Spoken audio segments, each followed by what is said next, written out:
I mean, it's fascinating always when you talk to people who aren't religious or who disparage the Judeo-Christian tradition upon which this entire culture was built, and they'll use Judeo-Christian terms, right? They'll use Judeo-Christian definitions of good and evil. They'll use Judeo-Christian notions of rights that don't exist in the absence of Judeo-Christian culture, right? They don't exist anywhere else on planet Earth for all time. Right. And you know, the idea that you haven't really thought these things through.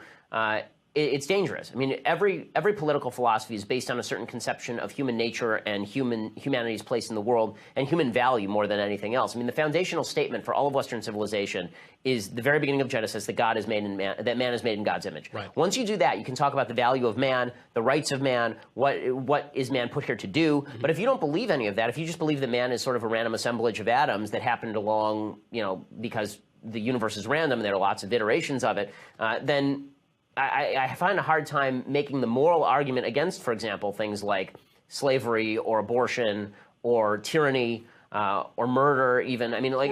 Or capital punishment on the flip side. Capital punishment. I mean, if you are basically just an ant, unless you're a Jainist and you believe all forms of life should equally be protected, but that's a religion too. If you believe like a secular version of that, then okay, I guess I buy it. But otherwise, you have to explain what makes human beings special and why is that specialness worthy of protection. It does lead to this, what it seems to me, disingenuous determinism. That seems to be the logical conclusion of that materialist thinking. But and disingenuous is the right word, because I think that what ends up happening, it's very weird, is when you talk to a lot of people who are atheists. Like I read Sam Harris's books, and I've met Sam, and I think Sam's a smart guy.